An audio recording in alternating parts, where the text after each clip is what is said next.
السلام علیکم، امید کرتا ہوں سب خیریت سے ہوں گے۔ آج ہم اس ویڈیو میں جو کشمیر کے حالات ہیں ان پر ڈسکس کریں گے۔ شوکت نواز جو ان کو اریسٹ کر لیا گیا ہے۔ شوکت نواز بیسکلی پونچھ سے راولکوٹ کی طرف جا رہے تھے اور درمیان میں ایک گاؤں آتا ہے، اس گاؤں میں وہ سٹے کیا انہوں نے، یا وہاں پہ رکے یا وہاں پہ ان کی موجودگی تھی جس کی مخبری کی گئی کسی کی طرف سے، اور جو فورسز ہیں انہوں نے اس مخبری کی اور اس اطلاع کی بنیاد پر ایک گھر کے اندر چھاپہ مارا،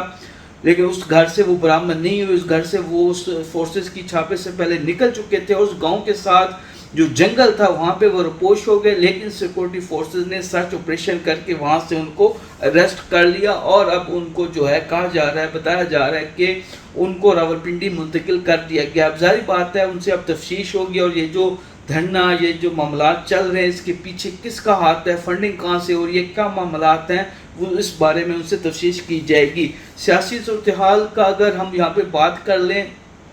تو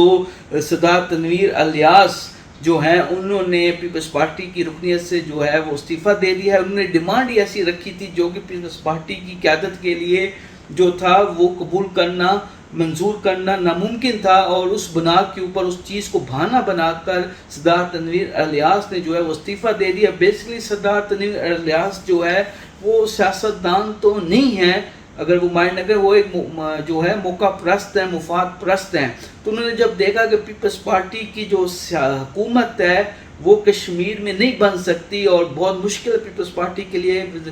کشمیر کے اندر حکومت بنانا، اور اگر وہ حکومت نہیں بنا سکتی تو ظاہر بات ہے سردار تنویر الیاس جو ہے وہ وزیر اعظم بھی نہیں بن سکتے۔ انہوں نے ان ساری چیزوں کو بھانپتے ہوئے پیپلز پارٹی سے ریزائن دے دیا ہے، اور وہ اب دیکھتے ہیں آنے والے وقت میں وہ نون لیگ میں شامل ہوں گے، کیونکہ آنے والی حکومت جو ہے وہ نون لیگ کے ذات کشمیر میں بنوائی جائے گی، تو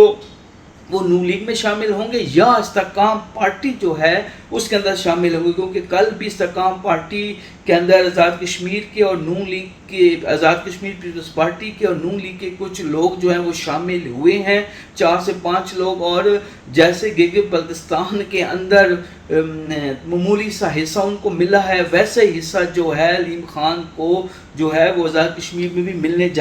جائے گا۔ تو یہ صورتحال ہے ٹوٹل جو الیکشنز کی یا سیاسی جو چیزیں ہیں وہ ہو رہی ہیں۔ پی ٹی آئی کو پہلے بلے کا نشان دیا گیا ہائی کورٹ کی طرف سے، اور ایک بہت بڑی جو یعنی کہ سیاسی تبدیلی دیکھنے کو مل گئی کہ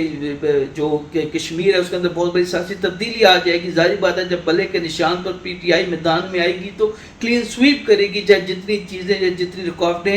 ڈالی جائیں اسٹیبلشمنٹ کی طرف سے، تو لیکن اگلے دن یا 2 دن بعد ہی جو ہے سپریم کورٹ نے جو ان کا یہ فیصلہ تھا وہ ریورس کر دیا، اور پی ٹی آئی ایک دفعہ پھر جو ہے کشمیر کے الیکشن سے بھی جو ہے وہ آؤٹ ہو گئی ہے۔ تو دیکھتے ہیں کہ جو ڈیٹ ہے 31 جولائی اس کو الیکشنز ہو پاتے بھی ہیں کہ نہیں ہو پاتے۔ الیکشن ضرور ہوں گے، پیپلز پارٹی کا کسی حد تک دل ہے کہ یہ الیکشن جو ہے وہ پوسٹ پونڈ ہو جائیں، 3-4 منتھ ان کو کرپشن کرنے کے اور مل جائیں، لیکن میرے خیال میں جو الیکشنز ہیں انشاءاللہ تعالیٰ اپنے وقت پر ہوں گے، اور یہ جو دھرنے کے معاملات ہیں، جو چیزیں یہ بھی الیکشن سے پہلے ٹھیک ہو جائیں گی اور خیر و عافیت سے الیکشنز ہو جائیں گے، اور جو پھر حکومت بنائے گی، جو پارلیمنٹ میں لوگ آئیں گے وہ یہ جو 14 سیٹوں یا 12 سیٹوں کا مسئلہ ہے اس کو حل کریں گے۔ بہت شکریہ۔